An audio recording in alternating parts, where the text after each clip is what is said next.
Hi, everyone. Welcome back to the Israel Connection. I'm Esti Zenati, and I have a very special guest today. It's Rabbi Steven Schwartz. He joined Beth congregation of Baltimore in 1998. In 2008, he became the third senior rabbi in Bethel's history and has been serving as such since. And he's retiring soon, in a few months. Going part-time more than retiring. Part-time, yes. It's not like a full stop, but yeah. No.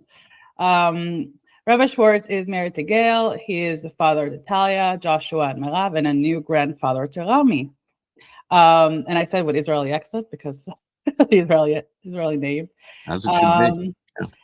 And a very important thing, he is the Grateful Dead's #1 fan, a lifelong Deadhead. I don't know number one, but certainly #1, #2. You know, you're up there. Maybe I consider that a compliment. Let's put it that way. Okay, we'll talk about it later. I think people want to know. So, Rabbi, thank you for joining me today. You're welcome, Esti. Thanks for having me.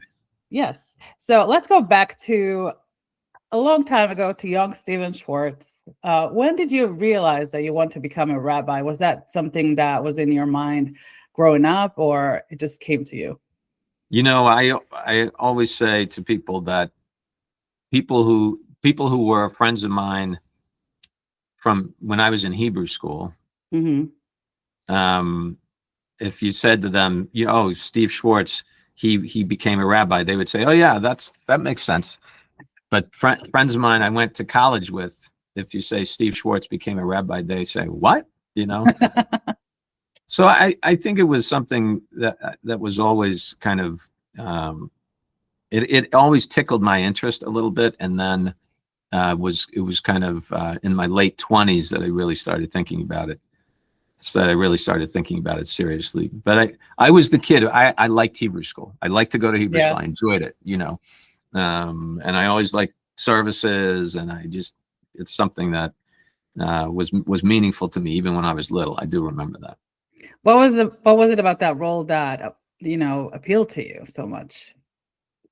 Well, I think growing up, partially was the rabbi of the congregation. I grew up in a Reformed congregation in Binghamton, New York, Temple Concord, and the rabbi's name was Elihu Shagrin, and it was a small congregation, so the rabbi knew all the families.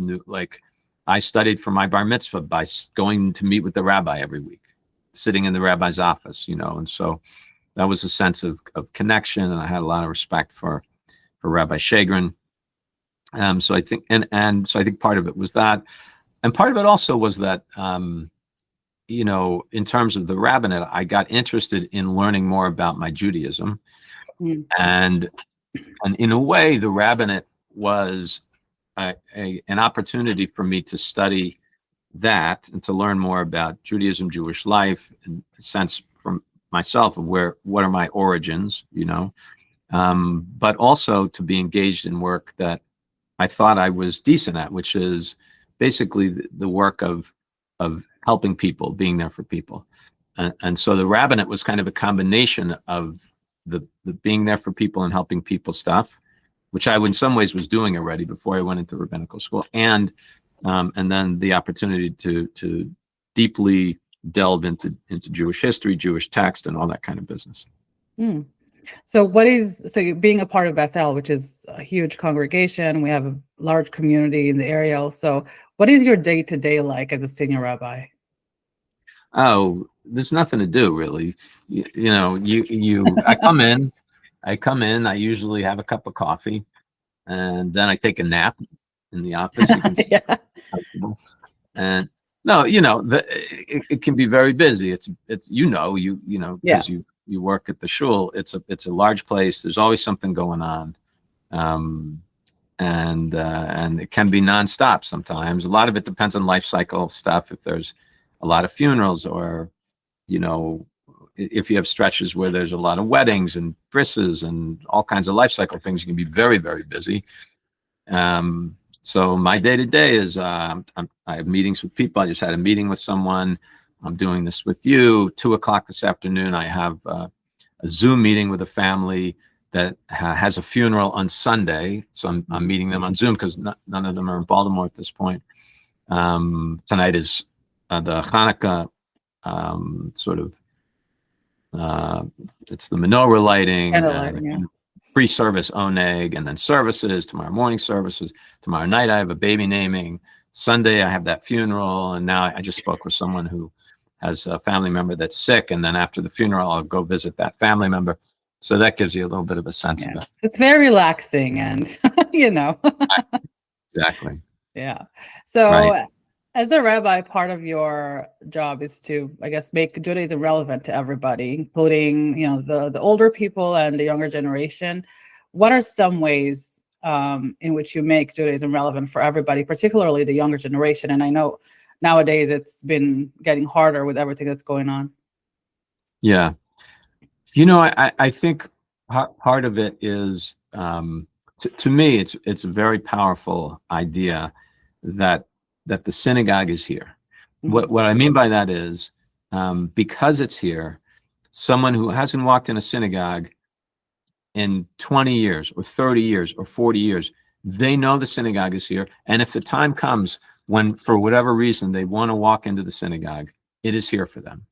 And I think it's a very powerful thing that the community over time maintains this place and keeps a sense of minyan, it keeps a sense of kehillah, and that a Jew who has maybe never been in a shul or hasn't been in a long time or needs something from Jewish community can walk in here and sit in a sanctuary or talk to a rabbi or meet with other Jews or whatever it might be. To me, that's very powerful. And I think part of the way we do that is just by keeping the doors wide open, and that is, I don't mean in a literal sense, but in a metaphoric sense, so that, for example, for young families, we just had a big Friday night dinner for young families, and I was able to go. It wasn't here; it was Amanda's home, and I was able to go and spend a few minutes with the families and say the blessings with them, and that's a way of reminding them that the tradition is there for them. They can access it. It's something that they feel, and when they want to feel it in a deep way or have an opportunity to be connected into it, that we can do that for them. And because you put together a lot of our stuff, the programs are nonstop. Yeah. And many of the programs today, if we just did a Hanukkah program with the preschool kids, you remember Jazz was in preschool, wasn't so long ago, right? Yeah. And the kids are dancing around and they're spinning themselves like dreidels and all that kind of stuff. And their parents are there and their grandparents are there. And that's planting the seeds, that we hope will enable them to stay connected to the Jewish community as they grow up. Did you get to connect with the high schoolers, like those ages that are very impressionable, but it's hard to, right now with everything that they're going through outside at schools and, with anti-Semitism around the world, what were the challenges that you faced communicating with them and trying to get through to them? So we do have now Wednesday nights a program for our high school age kids. So these are kids who are 9th, 10th, 11th grade, and we're rotating. I taught the first 4 sessions, and I love working with those kids because they're serious thinkers. They really want to understand, what the world is about. What does it mean to be Jewish? How does Judaism work? They're thinking about it in a real way. And we spend some time, talking about what happened on October 7th, what's happened in Israel since, what's going on in Gaza, how does that get framed, all those kind of sophisticated conversations. So I love working with that population. But interestingly, Esti, that I'll say to them, mm-hmm. Does this ever come up in school? Their schools, and most of the time, no. Most of the time, it never comes up. So this is the place where they can have that conversation, and that's what if they can't have it here, where can they have it? Yeah, I mean, it's best that they have it, they hear it from us, from their parents, rather than hearing it outside from kids at school. Right. Right. Yeah. So when was your first visit to Israel, and what was your first impression of the country and the people? So I had never been to Israel growing up. Oh. And I just never had gone. I wasn't like growing up. I wasn't involved with Jewish youth groups or anything. So my the first time I went to Israel was in September of 1994, and I got Tali was 5 or 6 weeks old, and Becky and I got on a plane with Tali at El Al flight, and we flew to Israel and stayed for a year. Oh, wow. So almost first a year. time in a whole year for the first time. That's nice. First time. So yeah. So that was my first time in Israel. And of course, you remember many things, the vibrancy of the country and the energy and the warmth and all of those things that Israel is well known for. I do remember this is one of these crazy Israel things. I think we got there on a Thursday, maybe, and maybe even a Friday. We might have arrived on a Friday. I don't remember, but either the day we arrived or the day after we arrived was Friday. And so that Friday night, I went to Shabbat services in Rehavia. We were in Jerusalem, and Becky didn't go because we were all exhausted. Tali, was a little baby, and so Becky stayed home at our apartment, and I went to shul. I said, it's my first Shabbat in Israel. I want to go to shul. So I go to this shul, and I'm sitting there, and it's Kabbalat Shabbat and singing and davening, and I look up, and the door opens, and in walks my cousin. Oh. My first cousin, Shimmy Schwartz, whom I knew he lived in Israel, and he knew I was coming to Israel. We had no contact, no plans to meet. No, of all places. There he was, and Yeah. that's just so. It just is. It kind of is an illustration of the connection of the worldwide Jewish community. Yeah, it's amazing. What was like the first thing you thought of when you when you met the Israeli people for the first time, when you saw the country, when you landed? Did you have did it give you any sort of feeling when you first landed there? Yeah, I mean, it's sort of, I think quickly you begin to understand the difference in culture from the United States. I think it's very different culture in many ways, and Israelis have to have a sense of resiliency, determination, appreciation, all of those things in a different way than I think Americans do. Yeah. I think Americans often take things for granted, and you just don't think about how challenging life can be in America in the same way you do in Israel, for many obvious reasons. So that was something that impressed me right away, but also at the same time, a sense of kind of warmth and and connection and pride in Israel and all of those things. That was very apparent early on as well. So you visited Israel after October 7th. Yes. Yeah. What was that visit like compared to the first visit? And did you feel the people changed? What changes did you see in the people in the country? Well, we were there. We had a small, relatively small. About 20 people. Beth trip. That was in January, or I think it was January after October 7th, so a few months after. And were you in the country at that time at all? I don't remember. No, I was here. You were here, yeah. Yeah, I went the following summer. Okay, yeah. So, it was very different feel in Israel. It was like everything was sort of just kind of tamped down a little bit, or like if you think of like a beautiful blue sky or something, it was like seeing it was dimmer, Yeah. And that was palpable. I mean, you could feel that everywhere you went, everywhere you went. The sense of kind of vibrancy and the joy of life that I think you feel often in Israel was not the same. Was not the same. Again, that was very early on.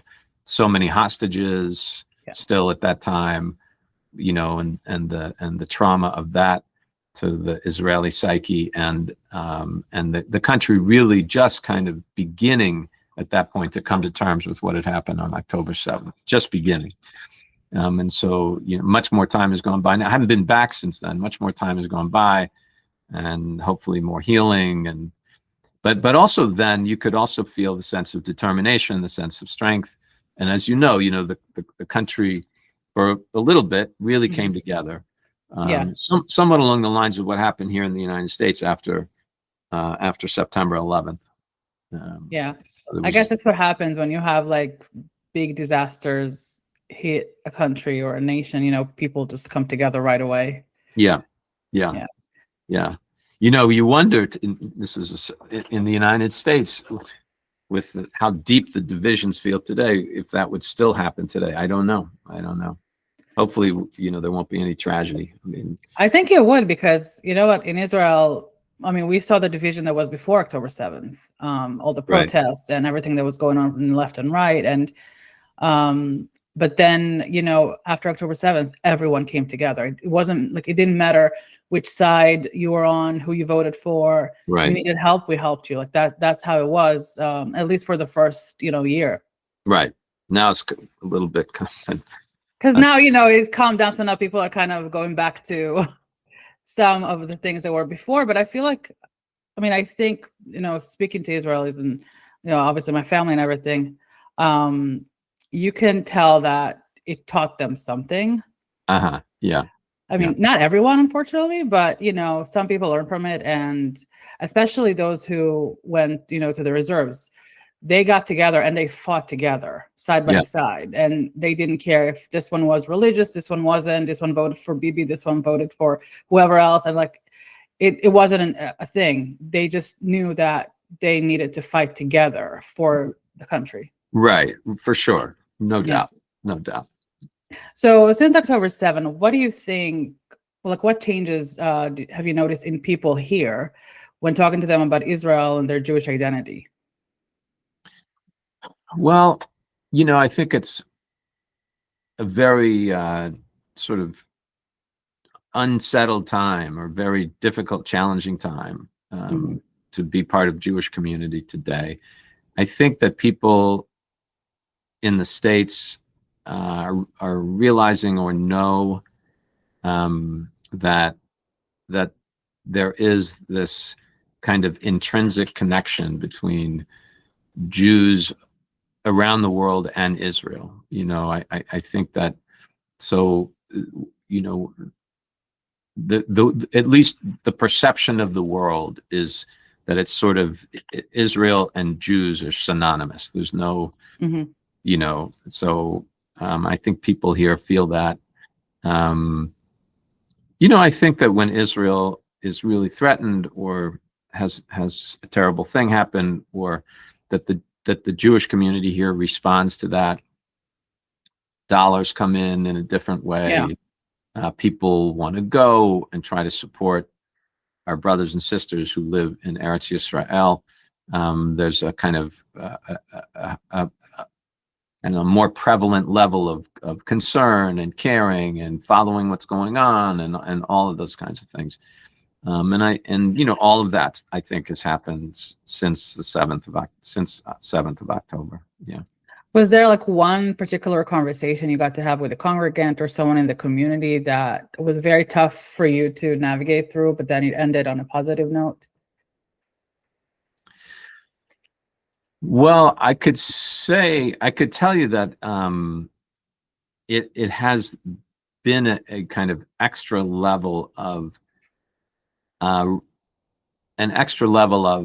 responsibility and challenge in terms of rabbinic duties.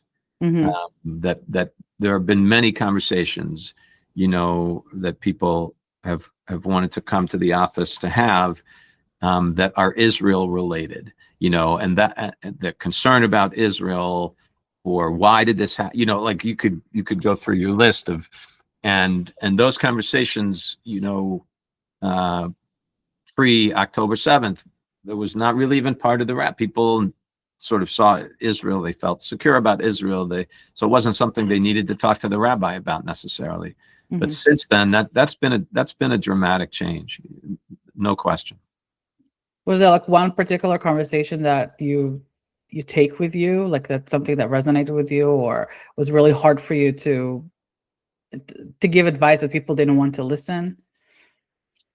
Well, a couple of conversations, that resonated very deeply for me were conversations with people who have family in Israel, or children studying in Israel at the time, or whatever it might be, and just the concern and fear and worry, and for some parents particularly, a kind of tension between pride in the fact that their son or daughter was in Israel and wants to stay in Israel, and feels more pride about Israel, and more patriotic, if that's the right word, about Israel, and so they're proud about that, and they want their kid to come home. Yeah. Like that's kind of the tension. But oftentimes those young people decided to stay, and although the parents were concerned, the parents supported them in that, and that shows again the pride and connection to Israel that Jews have. Yeah, during this time there were a lot of families that had lone soldiers in Israel. Yes. And some of them even joined during the war. Did you ever get to talk to these families specifically, and to get their feeling of why they allowed their child to go to Israel during this time and serve in the military? Yeah, one particular family, and this is just a family that deeply believes in the state of Israel. So, someone in the family had made Aliyah at one point and come back to the States, so they had that kind of continued connection, and they were proud, concerned but proud that their son had gone and was representing their family, Jews worldwide, and Israelis in the IDF. Yeah. I've been to an FIDF event a few months ago, and at one point they highlighted those families that have lone soldiers, kids in the IDF currently. And as an Israeli, it was remarkable to see. I mean, I've seen, when I was in the IDF, I've seen lone soldiers here and there, but it wasn't many of them. Yeah. There's a lot more awareness of that now, and there's a lot more people that go, I feel like. Yeah. Along those lines, I mean, obviously a totally different level, but I think somewhat similar in the sense of expression is, you've seen young people starting to wear visible Magen Davids. Yes. Or Hamsas. Yeah, even Jazz asked me for one. Yeah. So that's a new thing. I mean, that was not something, and it's a way I think that young Jews have of expressing their solidarity with Israel, but also their sense of Jewish identity, to show this is important. This is who I am. It's important to me, and I'm part of a community. So it's not the same as joining the IDF, obviously, but it's something. I mean, it's the diasporic kind of thing. Yeah. So along those lines, we've seen a lot of obviously anti-Semitic attacks throughout the past couple of years around the world, particularly the latest one in Australia during Hanukkah. How do we, as a Jewish community, navigate through this scary time? And how do we make sure that we keep our Jewish pride, that our children keep their Jewish pride, and we don't have to hide ourselves? Yeah, I mean, this is one of the pressing questions for worldwide Jewish community, these days. You probably know that the night after the shooting, the terrorist attack at the beach in Australia, at the same beach the next night, there were hundreds and hundreds of Jews who gathered there. Also non-Jews that came to support. Yes, absolutely, Esti. That's important to say that too. Yes, sort of Australia came out, and many Jews, and it was a way of the Jews saying, we are not going to hide. This is who we are, and the Australian people saying, we are there for you. We are supporting you. So there's hope in those kinds of moments. So there's practical stuff to all of this. I mean, in Baltimore, in the synagogue community, we're in touch with law enforcement all the time. We have security in the building now, as you know, that we never had before. We have a metal detector system that you have to pass through to walk into the building. We have security guard down at the school. We have security guard up here. When we have special events, we have police here. None of that was happening 10 years ago. Right. And 15 years ago or 20 years ago, it wasn't even a thought. There was no money allocated in the budget to security. If not a single dollar, 15 years ago. So that shows you how dramatically, but in other words, so there are things you have to do. You have to take concrete steps. It has to do with security. It has to do with being in touch with law enforcement. It has to do with being careful about social media and what information you post and how you post it and where you post it, all those kinds of things. So there's that. And then there's a whole psychological layer to it, and I think people feel fear. I know congregants come to shul and I've talked to congregants and they feel trepidation about coming to shul. They're afraid. They come, but they feel fear in a way that they never have before. And you counter that by making the place feel safe, making it safe as you possibly can with all the security apparatus, talking with people about it, letting them know, what's being done and all those kinds of things. But it's ongoing. I mean, it's an ongoing project. Yeah, I mean, I saw like a clip from the Australian news that they spoke about the Bondi Beach attack, and apparently there were over 1,000 people in attendance at the event, but only 2 police officers, and they were not even right there. They were like in the vicinity of the place, and that just shows you the lack of, I guess, knowledge about security, because we need security. Unfortunately, that's just how things are. Yeah, and I mean, and coming from Israel, you see, we have security everywhere. In every single place possible, there's a security guard, armed security guard. I mean, unfortunately, we need that. I wish we didn't need that because other communities don't.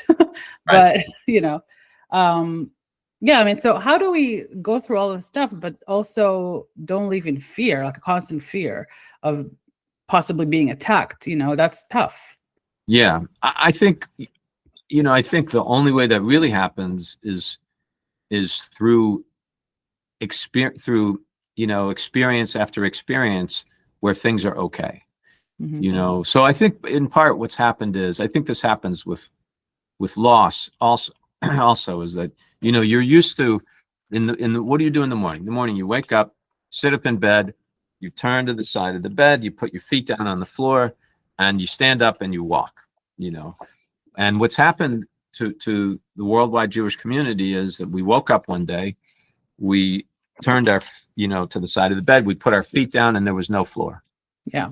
And in order to feel that when you put your feet down, there will be a floor there, you have to put your feet down and have a floor there, and put your feet down and have a floor there, and put your feet down and have a floor there. So, God, I hope for the next 5 years or 10 years or 15 years or forever that Jews can gather together and nothing bad will happen. And if Jews gather together for the next 3 years and nothing bad happens, people will feel safer. It's just human nature. It's just the way it is. But at the same time, we know now there are specific things that must be done, and care has to be taken in certain ways, and all that kind of stuff. And I think that will always be part of the Jewish experience now. Unfortunately, I think, yeah, you're right. What do you wish the non-Jewish world knew about our community, and how can they support us? Well, I wish the non-Jewish world was more knowledgeable about the history of Israel, had a deeper understanding of, with more nuance in terms of what happened since 1948 and the founding of the state, what happened in the early days of the Yishuv, and all of that history. I wish that people knew more about it and had a better understanding of it. That in and of itself would be helpful. I wish that people would go to Israel. I think the more people that go to Israel, the better for Israel, and the better people understand Israel and what Israel is all about, how it feels, and who the people are, and all that kind of stuff. So those would be two of the things. Yeah. So speaking of Israel, what is your favorite thing about Israel, and what do you think, as an outsider, what do you think needs to improve? Well, falafel, of course, is my favorite thing. And shawarma, if you can get good shawarma. Oh, shawarma is the best. I love that too. No, Israel is an amazing Israel's an amazing place. To me, one of the most astonishing things is if you go to Independence Hall in Tel Aviv, and if you walk this, so this is where, for folks who don't know, this is where the Declaration of Independence of the State of Israel was signed, and the building is still there. So this is going back to 48. But they have pictures on the wall in Independence Hall of the area of Tel Aviv in like 1940, 1945, 1948, and there's nothing there. There's nothing there. There's a few beach bungalows and a couple of houses, and that's it. And 75 years later, a little more, Tel Aviv is one of the great modern cities in the whole world. Yeah. So the fact that Israel can make that, in a short 75-year history, is an illustration of the ingenuity and the passion and the brilliance and all of these things that have enabled Israel to become what it is today. And also, Israel has a lot of challenges. A lot of challenges that it wrestles with. It has challenges in terms of racial relations. In Israel, it has significant political challenges these days. Just like in the United States, we have all these challenges. So Israel is this, I guess, like any place, is this combination of astonishing accomplishments and ongoing challenges. Right? Yeah, that's true. So lastly, and non-related to any of the things we spoke about, but we mentioned it earlier, you are a lifetime deadhead. Oh my gosh. Yeah. When did it begin for you? And I think people would be curious to know, when did it begin for you, and why the Grateful Dead? Well, that's a long and sordid tale, but I really got interested in the Grateful Dead because I have a cousin, Howard, first cousin of mine, who grew up in Baltimore, went to Pikesville High School, and I always looked up to Howard. And he was into the Grateful Dead. Okay. So around the time that I'm getting interested in popular music, I knew he liked the Grateful Dead. And so I said, I'll look into the Grateful Dead. And so I think I had this would be like 78, 77, 78. And I bought a Grateful Dead record, or maybe I had two Grateful Dead records. And then I remember this, actually. So I grew up in Binghamton, New York, small town. I think there's maybe like 30,000 people live in Binghamton, something like that. And the radio station that I grew up listening to in Binghamton was called The Whale, WAAL, The Whale. And I'm listening in the morning to the radio station, getting ready for school or whatever. And the DJ on the radio says, "The Grateful Dead are coming to Binghamton." Okay. And there was there was an arena in Binghamton. It was like mostly for hockey, but they had a lot of rock concerts there when I was growing up. And they said the Grateful Dead. So I could walk to that arena from my house. So I walked to the arena, and I bought 2 tickets to see the Grateful Dead. The tickets cost, this was 1979, tickets cost $7. Oh, I wish they did now. I don't know. Now you know, if you go see, a concert, it's $150 easily. That's the cheapest one. So the Grateful Dead played in Binghamton, New York. They played in Binghamton, New York 4 times, but that particular concert, which was my first Grateful Dead concert, was in May of 1979, May 9th. And I went with a friend of mine. I was a young guy. I was 13 or 14 years old, I guess, and 14. And we went to the concert. We walked because we could walk from our house, and it was quite a scene there. But it did, to me, I felt something was happening, and I was interested in that. It was also, you talk about Jewish community, that's also a community. And then, I bought more records, and then I got to go to another concert, and then another concert.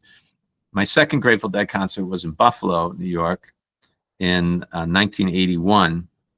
And that was really unbelievable experience. The band played very, very well. When I walked out of that concert in 1981, that was it. And then I started going to as many concerts as I could, and I saw the Grateful Dead with Jerry Garcia 126 times. Wow. And many hundreds of concerts that are Grateful Dead related since then. Yeah. They should send you flowers and a big thank you note for all these concerts. Well, the thing about it, Esti, is that there's a lot of people who've seen them more than I have. So believe it or not. Do you know if they've ever been to Israel before? The Dead, no, they played in Egypt. Oh. They played in Egypt at the pyramids in Egypt in the Giza pyramids in 1978, but they've never been to Israel. Okay, interesting. And most of the original band members are not alive anymore. So they just keep going with new members? Yeah, there are 3 band members left alive. Mm-hmm. And it seems that they may all be retired at this point. It's not quite clear. But there's still plenty of great Grateful Dead music to go out and see. Other bands play Grateful Dead music. I think if you haven't done that yet, I think you should go to a concert in Israel. That's a whole different experience.